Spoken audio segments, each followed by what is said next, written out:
السلام عليكم ورحمة الله وبركاته. الحمد لله رب العالمين والصلاة والسلام على سيد المرسلين وعلى آله وأصحابه أجمعين.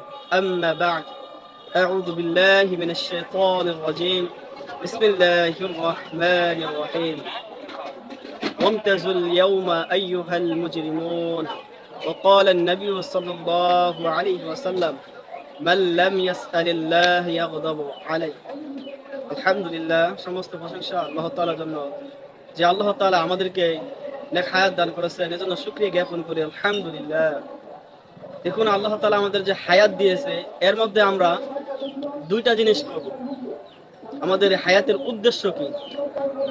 একটা হচ্ছে, আপনি যদি নেক আমল করেন তবুও আপনার হায়াত শেষ হয়ে যাবে, আর যদি আপনি গুনাহের কাজ করেন তবুও আপনার হায়াত শেষ হয়ে যাবে, আপনার জিন্দেগি শেষ হয়ে যাবে। কিন্তু দেখেন, আল্লাহ তাআলা বলে দিয়েছে, তুমি যদি সৎ কাজ করো, তুমি যদি ভালো কাজ করো, তাহলে তোমার ভালো ফল হিসেবে তুমি জান্নাত পাবা। আর যদি তুমি মন্দ কাজ করো, খারাপ কাজ করো, অসৎ পথে চলো, তাহলে তুমি জাহান্নামে যাবা। আল্লাহ তাআলা আমাদের জন্য, আল্লাহ তাআলা প্রশ্ন এরকম ভাবে আমাদের আউট করে দিয়েছে, কষ্ট এরকম ভাবে ফাঁস করে দিয়েছেন। আল্লাহ তাআলা বলে দিয়েছেন, যেমন আল্লাহ তাআলা বলেন, ইন্নাল্লাযীনা কাফারু মিন আহলিল কিতাব ওয়াল মুশরিকিনা ফি নারি জাহান্নামা খালিদিনা ফিহা উলাইকা হুম শাররুল বারিয়াহ। ইন্নাল্লাযীনা কাফারু মিন আহলিল কিতাব, যারা এরকম ভাবে আহলে কিতাবদের মধ্যে যারা অস্বীকার করে, মিন আহলিল কিতাব ওয়াল মুশরিকিনা, এবং যারা শিরক করে, ওয়াল মুশরিকিনা ফি নারি জাহান্নাম খালিদিনা ফিহা, তারা হচ্ছে এরকম ভাবে জাহান্নামের অধিবাসী, যেখানে তারা চিরদিন থাকবে। উলাইকা হুম শাররুল বারিয়াহ, আর তারাই হচ্ছে সবচেয়ে নিকৃষ্ট। নাউযুবিল্লাহি মিন যালিক।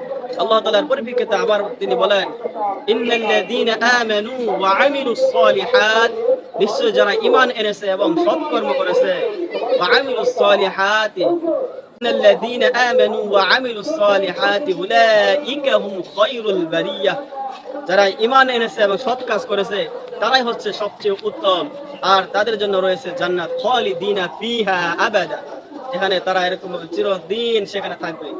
এখানে দেখুন, আপনি এরকম ভাবে নেক আমল করলে আল্লাহ তাআলা আপনার জন্য এরকম জান্নাত রেখেছে। এরকম ভাবে আপনি যদি বদ আমল করেন, গুনাহের কাজ করেন, তদ্রূপ আপনার জন্য জাহান্নাম আল্লাহ তাআলা রেখেছেন। আল্লাহ তাআলা আপনাকে আমাকে এরকম ভাবে ছেড়ে দিয়েছেন যে তোমাদের মন যা চাই তোমরা তাই করো, তোমরা এর প্রতিদান একদিন অবশ্যই পাবে। তোমরা পাবে নেক আমলের প্রতিদান, তোমরা পাবে গুনাহের প্রতিদান, তোমরা পাবে সে হাসরের ময়দানে। আজকে যেরকম ভাবে আমরা যারা নেক আমল করি, যারা এরকম ভাবে আল্লাহ তাআলার পথে চলি, যারা আমরা এরকম কোরআন তিলাওয়াত করি, যারা আমরা এরকম ভাবে হাদিস মোতাবেক চলি, আর যারা আমরা এরকম ভাবে নামাজ পড়ি না, গুনাহের কাজ করে বিভিন্ন পাপাচারে লিপ্ত হই, আজকের এই দুনিয়াতে আমরা এরকম ভাবে একত্র ভাবে চলতেছি, খাইতেছি, ফিরতেছি, একত্র ভাবে উঠা বসা করতেছি, একত্র ভাবে চলাফেরা করতেছি, কিন্তু আল্লাহ তাআলা কাল হাসরের ময়দানে আমাদেরকে বলবেন, ওয়ামতাজুল ইয়াউমা আইয়ুহাল মুজরিমুন, তোমরা যারা দুনিয়াতে গুনাহ করেছো, আজকে তোমরা আমার নেক বান্দাদের থেকে পৃথক হয়ে যাও। ওয়ামতাজুল ইয়াউমা আইয়ুহাল মুজরিমুন, হে গুনাহগার বাসীরা, হে গুনাহগাররা, তোমরা আমার নেক বান্দাদের কাছ থেকে তোমরা এরকম ভাবে আজকে পৃথক হয়ে যাও। তখন তারা এরকম ভাবে গুনাহগার বান্দারা তারা পৃথক হয়ে যাবে, নেক আমল বান্দারা এরকম ভাবে পৃথক হয়ে যাবে।